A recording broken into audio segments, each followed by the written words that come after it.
fakes the one-timer. Now a shot, score, a goal, and Massachusetts takes the lead. Welcome back into the NewMass Minute. Excited to have you along for the ride. Massachusetts hockey returning home for the first time in quite some time. We'll talk about that. A lot of firsts as well. And also be joined by Jonny Lazarus, one of our broadcast members and former UMass player. But I'm Jay Burnham. I'm voice of the Minutemen alongside my broadcast partner, Nathan Strauss. Nathan, good to see you, my friend. How you doing? I'm doing great. How are you? I am A-OK, my friend, and I'm happy the UMass Minutemen are coming back home. We'll talk about that, a Friday-Sunday series, a little bit of a quirk there. I wanted to start, we'll recap this Providence series that took place last week, a Thursday-Saturday series, firsts for the Minutemen. Let's start with the first career start on Thursday and a 2-1 loss to Providence, a very good team for Jackson Irving. What was your assessment of his performance in his first start between the pipes? I thought it was steady. That's a word that I think it's a good thing when you hear that associated with your goalie. I thought he was very, very solid, the same way he was when he came in the previous game in relief of Michael Robel. And I liked his performance on Thursday as well. 2 goals given up. One of them is a power play goal. I thought he made the saves he was expected to make, made a couple of outstanding saves, especially in the second period. And I thought he played really, really well. UMass as a team scores over 3 goals a game. And if they hit that margin, UMass comes away with a win there. So especially, going up against a team like Providence for your first NCAA start, his dad, Bruce, coached for the Friars for a number of years. So I'm sure there's a little extra juice there. And I thought he really performed well. And I think that puts pressure now in a good way on Yeah. the goaltending core for UMass. Yeah, you and I have talked about, UMass at its peak, having those 2 goaltenders any night. You can put one of those guys in. And head coach Greg Carville mentioned that. He said, look, it's up to Michael Robel to decide, how much he's really going to get in there on a day-to-day basis. And we'll see Robel the next night, or rather 2 nights, Saturday, down at Providence, number 10 team in the nation. UMass comes away with what felt like maybe their most overall dominating performance. And sometimes, Coach Carver's mentioned this in the series against Vermont that didn't go their way earlier this month. It's just a little bit of luck in terms of finding the back of the net. They did so 5 times in the win against Providence on Saturday. Yeah, the first and third periods were really good. The second period, Providence really, tried to work their way back into the game, but the power play got going. The players who UMass need to score goals got going. Idar Suniev had 2 goals in an emphatic way. I thought the general energy of the team was terrific from start to finish. And even though you give up a goal at the end of the first period, they played really, really well. And for whatever reason, the matchup against Providence has been really dominated by UMass over the last 7-8 years. Really, since year 1 of the Greg Carvel era, UMass is, I think they're 16-4-3, I believe, in their last 20 meetings. And at Schneider alone, they're, I think, 7-1-2 in their last 10. And, this team needed a win like that. They needed a big win.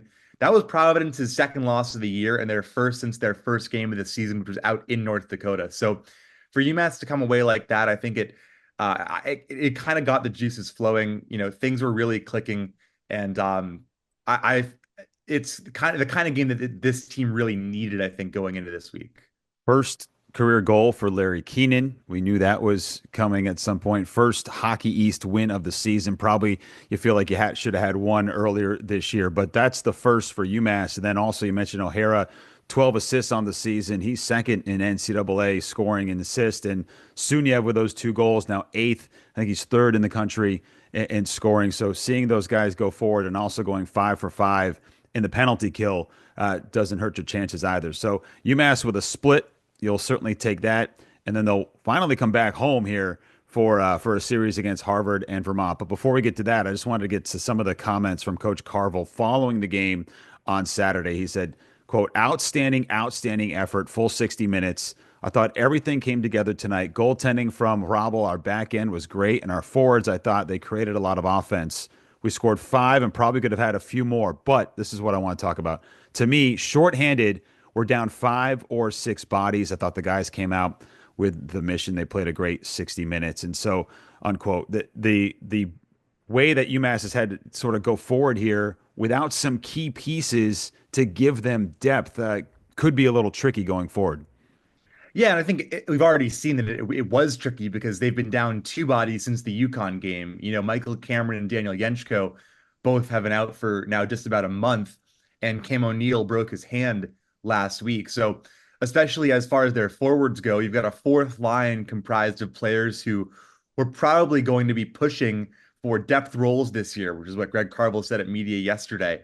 But the fourth line has come away with some big moments so far this year with James Dewar up at UVM, and we're seeing more minutes for Bo Cosman and Cam Dunn, and they're doing what is asked of them.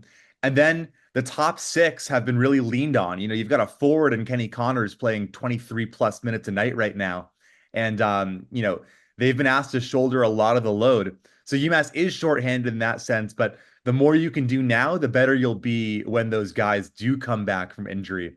UMass is down a defenseman redshirting for the season, and those three forwards who have been out for the last couple of weeks.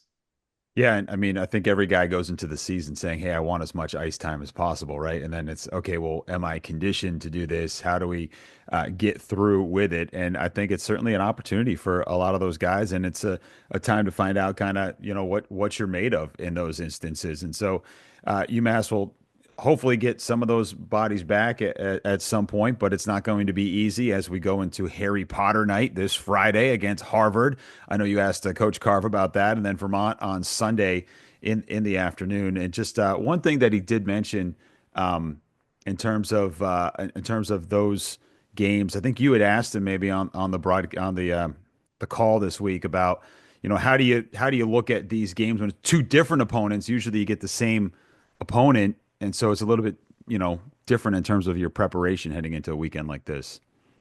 Yeah, and I think the good news for UMass is that they've already played Vermont twice, so you know what to expect. And Greg Carvel liked the team's game both nights up at UVM, and frankly, the numbers back that up. They created a lot more chances. Again, in every single game this year, but one that UMass has not won, they have outcreated their opponents. So take that for what it is. Maybe it's a combination of you need more saves and you need something to break through. But UMass played well up at UVM.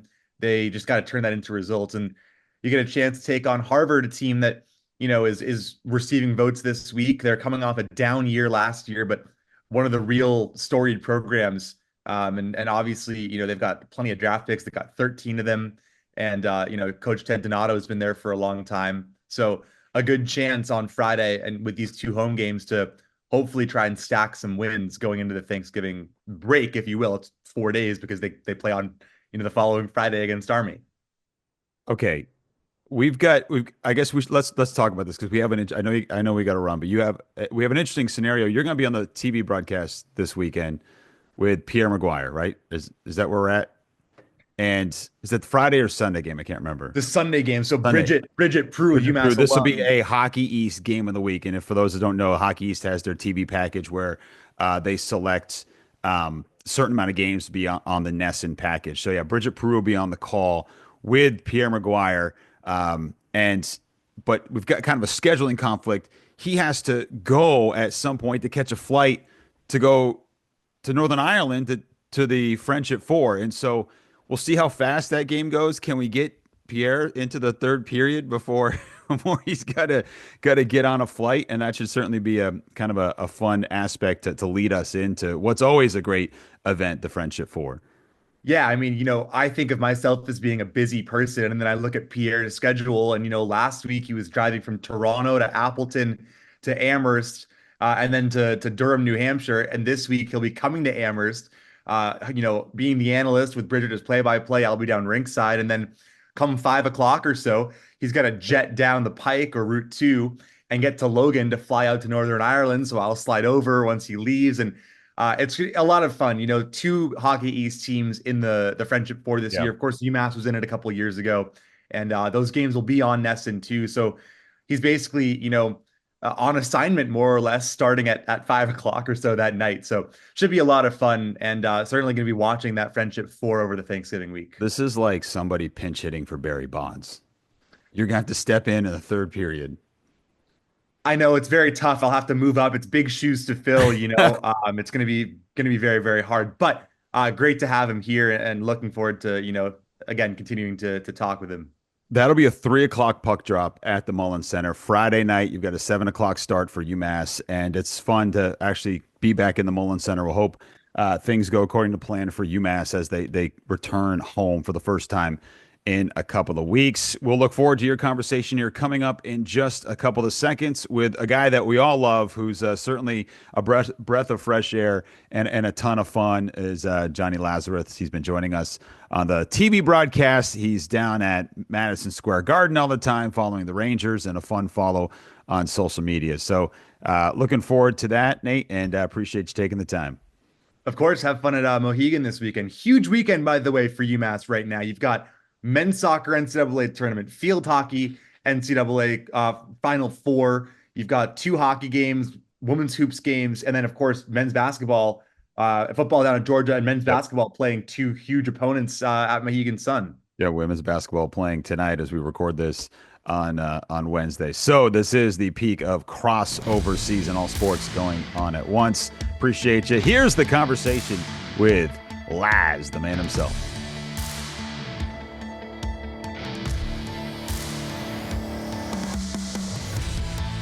Welcome back to the NewMass Minute. Nathan Strauss here with UMass legend, broadcaster, journalist, content creator extraordinaire, Jonny Lazarus. Jonny Lazarus, where are you now? You're everywhere all the time. I think you were kind of hesitant when you said legend just now. I feel like you paused for a second, which I don't blame you for. But I'm in my apartment right now in New York City. I live in the East Village. I'm not going to say the exact cross streets just for stalking purposes. But yeah, I'm in New York City. I'll be at UMass tomorrow night and doing the game with you on Friday. I'm excited. Yeah, it should be a lot of fun. And I mean, UMass legend, how many other people can say they scored the very first goal on home ice of the Greg Carvel era? Only one person can say that, and that's you. Probably the only positive thing I did in my year and a half there. Oh. What? Well, I was going to say, one thing I appreciate about you is how much levity you bring about your own playing career. I think even in our media call with Carv yesterday, you talked about the time that you got absolutely rocked. Was that against, is that in the Friendship Four, the one that you're talking about? Yeah, which was actually a great story because I forgot the guy's first name. His last name's Bowen. And he ended up buying me a beer like the next night or whatever at was like Filthy McNasty's was the bar in Ireland that we went to. And he like apologized and everything, which was nice. But it was yeah, it was a hit where I made a drop pass and I kind of watched my pass and he came from the blind side and just laid me out. And all my buddies were actually watching that game too because it was on SNY, which is the local channel here in New York. So I checked my phone after the game and it was like, oh my God, Laz is dead. Like, my text and stuff. So it was funny. But yeah, Carvey was talking about how you can really tell how tough a kid is when they pop right back up after a big hit. And I laid on the ice probably for like 5 minutes. He was talking about Idar Suniev, who last year took a huge legal hit in front of the UMass bench down at UConn, got right back up, didn't even ring his bell and just played through it. I do have that screenshot, by the way, saved to my phone because I think you've posted it a couple times. The one of you just on the ice. You never know when you're going to need it. But that said, you mentioned SNY. I know how much media you do in New York right now. Between your show, your daily face-off show, the time you put in, at the rink, covering the Rangers. What does like the average week look like in the life of Jonny Lazarus? I think every week's different. Like when the Rangers are home, my life's a little bit busier because, I'll do the show in the morning, then I'll hop off like, right around 10:15 and, bust out and get to the Garden for the road team at the Rangers morning skate. The Rangers don't always skate at the Garden on game days. They're usually at their practice facility. So when they do skate at the Garden, it's great because I get the Rangers and I get whoever the road team is, which is awesome. So for Daily Faceoff, I essentially cover the entire league. Like while I am Ranger focused, it's really just because I'm a Ranger fan. I talk to all the road teams that come in and like ask them about their trending stories and whatnot and put that out on dailyfaceoff.com. But other than that, like, on a day like today, it's doing the show, then having a call with Ted Donato. It's then I think I have another call at 12:15 with my broadcast coach actually to go over like previous games that I've done. Just from being a player, I know how important going over film is. And I think hiring a broadcast coach who I've now worked with, her name is Jill Montgomery. I've worked with her for about 2 years. We basically do what I used to do with Carv and D Mike and Benny and Jimmy. It's one-on-one video and it's like kind of what to say in a certain position and what not to say and how to deliver something better. And that just helps me, hone in the craft. So after that, I think I'm doing another show at like 2 o'clock, and then I'll probably go to the gym, and then my day is basically done. I got to watch hockey tonight, but that's really it for a day like today.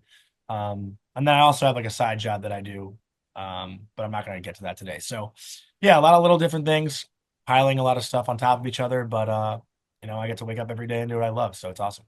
Yeah, stacking the days. What could be better than that? I know, you've also had the chance to interview in kind of like close settings some legends of the game, and I know your close personal friend, the kid, Sidney Crosby. What is that like? When when you have had a chance to do those sort of the walk and talk or skate and talk interviews with guys like Sid or any of the other players who will surely at some point end up in Toronto in the Hall of Fame. Like, what is that like for you? Oh, I thought you meant on the Leafs. Okay. The only place that I could see Sidney Crosby going after the Penguins, by the way, is wherever Nathan McKinnon is. Like, I could totally see him going to the Avs, but that's neither here nor there. Yeah, no, I agree. I think a big thing for me, and um, Nate, like, not to, I don't mean this in a negative way at all. A lot of people that cover the game of hockey never really played it at a high level. So I think that just gave me like an edge when I'm in the room and around the guys talking to them. And obviously being teammates with a guy like Kale and Mario and Chafe and Leno and Willie and Chuk, all these guys that came through UMass that are, important people in the NHL. It just helped me feel more comfortable around the guys that I don't know. And, obviously, the hockey community is very tight knit, and there's like, 1 degree of separation between everybody. So when I get to go up to Sid and like maybe name drop that I'm like friendly with Colby Armstrong or something, like, that just helps. It's kind of like being at a bar and like talk. Honestly, it's like flirting. Basically, you're talking to a girl and you say you know someone that they know, and they just feel a little bit more comfortable. You know, um, so just talking to them and obviously having the relationships and friendships that I had pre-established before working in the NHL has just helped me kind of build relationships with the guys now. This year, and really the last month or so, we've seen Zach Jones and Mark Del Gaizo probably playing their best NHL hockey. Mark Del Gaizo down with the Preds in Nashville, and obviously you get a chance to talk to Jonesy all the time with the Rangers. How cool is it? And what's it like, I guess, just to see those guys, finally having that breakthrough, the real breakthrough that they deserve? Yeah, I mean, I obviously haven't gotten to watch Mark a whole lot, just because of busy schedule and stuff. But Jonesy, I see almost like 3 to 4 times a week, and it's great. Like he's honestly just the sweetest guy. I also don't want to like take anything away from Mark. I just haven't been able to watch Mark a lot, but I've known Mark for since he was like 15, because he played for the Jersey Rockets when I was Yeah, there, exactly. the younger team. And it's funny, when I actually made my commitment to UMass, Mark was like one of the first people that messaged me, and he was like, dude, like, you're gonna love Carvey and D Mike, because he had committed to St. Lawrence originally through them. So he and I had talked a lot, and then obviously we never overlapped because I had transferred before him and Anthony got there. But we've always kept in touch and have a lot of mutual friends and stuff like that. So definitely really happy to see him finally getting the success that he deserves. But Jonesy, I've really gotten to know over the past like 2, 3 years, just because he was good friends with George, and George Mika is like one of my best friends. So we went to dinner last year and had a really fun time, and I've had a couple dinners now with Jonesy in the city and stuff. But the thing with Jonesy is that, like, even when he was not in the lineup, you wouldn't see it on his face. He was very good at like staying positive, and trust me, like, whether it's the NHL, college, junior, youth, when you're not playing, it is so hard to put on a good face. Like, it's the hardest thing in the world. Because no one wants to be the guy that people like feel sorry for that you're not playing or whatever, right? So I think with him, his attitude has been incredible the entire time, which also makes the coaching staff root for him. And I think he's finally gotten that chance now, and finally has a little bit of a leash where his confidence is just growing and growing and growing each game. And I thought last night he was phenomenal again. And you're seeing now the offensive upside that he brings. Like, you saw him at UMass, Nate. Like, he was an offensive weapon in college, right? But he hasn't been able to really establish that in the NHL yet. But I think you're starting to see it a little bit more and more. And it is funny. Like there's one moment that we had this year where I think the Rangers may have lost the game. Actually, it was a home game. Jonesy made a great play where he like chipped the puck to himself and went to his backhand instead of shooting it on his forehand. And I walked in the locker room and he just smiled at me. And I was like, dude, that backhand. He's like, I know I should have shot it. Like he was, like he knew, like it was just like it's funny that like I can have like if you told me 5 years ago or 7 years ago that I would like walk into the Rangers locker room and just like have that interaction, it's the coolest thing in the world to me. It really is. And the best part is that like it's still only beginning. Like you're established now, but you're only 2 years older than me. Like you're still probably one of the youngest faces in that room, on the media side too, which is really cool. And you're right. Zach Jones and I actually were in econ together 4 or 5 years ago, the national championship year. And he had to obviously ask to miss class. I mean, not didn't have to ask, but he's like, obviously Get the not letter. You get the letter you give out. get the Yeah. letter. And I'm like, I'm also going to miss class, but I'm driving to Pittsburgh. So yeah, it is really cool. It is really cool, obviously. I got to add one more thing though. We got to shout out Molly Walker too, who it's been really cool to work with as well. Molly, a UMass girl.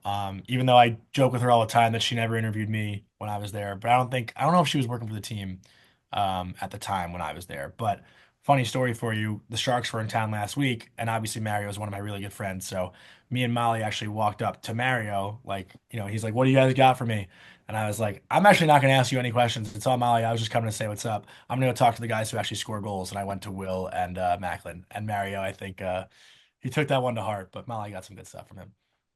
I think to bring this all together, the moral of the story is the connections that you make in your time at UMass, in your time in your early professional career, like you never know when they're going to show up again. And that's kind of the title of your autobiography. That's still very much in progress being in your Yeah. Well, but to that point, Nate, a kid like me, like I was at UMass for like a year and a half.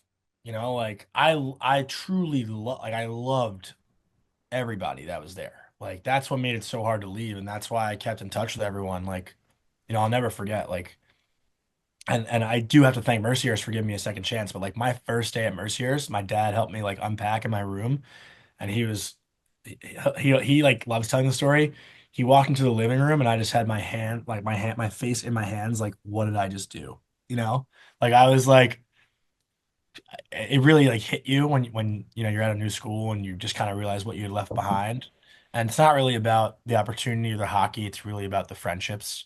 And we had, you were around it, like that team bonded, right? Like that was a strong, tight-knit team. they set the culture at Yeah. UMass. Yeah. No, we really did. And I take a lot of pride in that, even though I was only there for a short amount of time, and I left on my own terms, so I can like walk away with that. I wasn't cut or anything. Um, but when you're in it emotionally, like hockey's the only thing that matters. And all I really wanted to do was play hockey.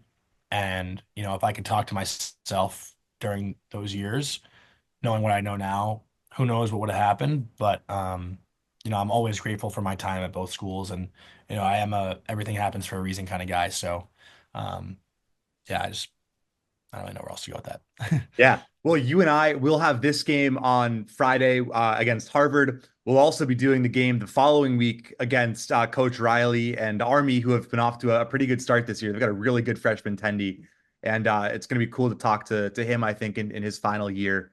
Um, It'll be cool to see them at the Mullen Center, and I think we'll have a couple more games this year. So I'm excited to finally work with you in like the play-by-play analyst sense, because I've been rink side with you and Tyler a couple times, and it should be a lot of fun.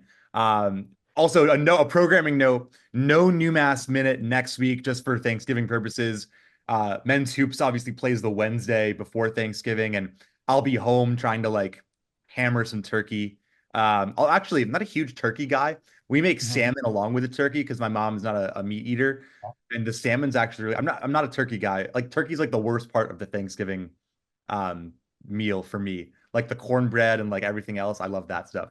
I don't What's think your we go? eat turkey either. My dad's a big like lamb chop steak. Yeah. We're not very traditional in the Yeah, last. me either. And if my grandparents are there, we'll make brisket, which is kind of like, I mean, lads, you know how it is. Like every single holiday meal is like brisket.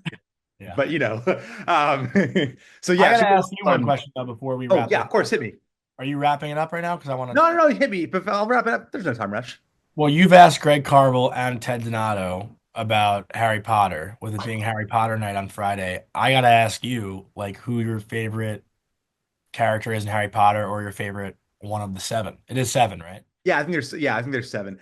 I gotta say, so the reason this came up is because it's Harry Potter night on Friday, and one thing about me that I appreciate about myself is I try to make things fun a lot of the time. And I appreciate it about you as well. yeah, like I mean, you actually reminded me to ask Ted Donato that this morning.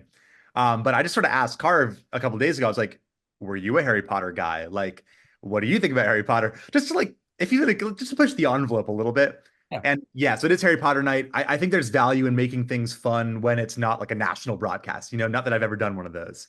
But yeah, like I read all the Harry Potter books as a kid. Like I was a big reader. Shouldn't be a surprise to anyone. I just enjoyed reading the whole series. Like I don't think I had a favorite character or anything. I think the first couple of books were really good, and it was cool. I watched the movies too. Like I never got super into it. I was more of like always more of like a Star Wars kid than a Harry Potter kid. But it's a fun promo. They have a little picture of Michael Robel with like the scar on his head and like the glasses that they're using to promote the game. So I'm all for it. And like, I've done a couple of years of minor league baseball, and like you have these promo nights like Taylor Swift night, for example. And I would always try to mix in a couple Taylor Swift references like on air, for example. Or like last year, we had a lacrosse game, and it was like Sabrina Carpenter had just come out with Espresso, and that was the song that was being played everywhere. And I worked in like almost every single line from the song into the broadcast. I'm not doing that. I'm not going to do that this Friday. We need one Expelliarmus. We have one. We have one. So Cole O'Hara is going to be our player to watch, and obviously his nickname is Harry. So if he scores, perhaps maybe a little, you're a wizard, Harry. But otherwise, I try to keep it, a little clean. That will be very, very. That'll be tough. If you get lucky, if we get lucky, we'll get one or two.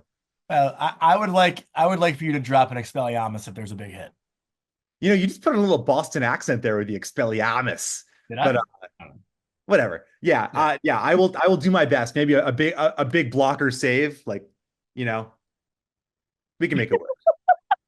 We can make it work. I'm so excited to do a game with you. Seriously, it's gonna be fun. We get a couple. It should be a lot of fun. And so yeah. What would your superpower be though, if you could pick one? Oh, if I could have a superpower, I mean, not in the Harry Potter sense, but like teleportation would be great because you can really max out on like sleep. Save a lot of money too. Save a lot of money. Yeah, think about like traveling for road games, right? Instead of having to bus to a game, you can just like snap your fingers and be in the locker room. I think that would be great. I always wanted to fly. Like, who wouldn't want to? Like, flying would be sick. And then my other one is like, I'd love to know like every language in the world. I think that'd be really cool. Just to, like be able to like talk with everyone in their native language and like go to a place and like order in Mandarin or something, like go to a Chinese restaurant. And I feel like you could do that. There's a lot of languages out there. I would be happy with like 5 languages, to be honest. But what would yours be? I didn't think about it, to be honest. I was asking you. I think flying would be cool. Invisibility always interests me. But I feel like only bad things would happen from that. And then I don't get why people would want to be able to mind read. I don't think I'd want to be able to mind read because I feel like people would just be constantly thinking negative things about me if I'm around them. I don't know if that's a good thing for the ego. I don't think that would be the case. But yeah, I'd prefer it to be like more like surface level things, like being able to run really fast. Like think about how good I would be at intramural soccer. Like men's league.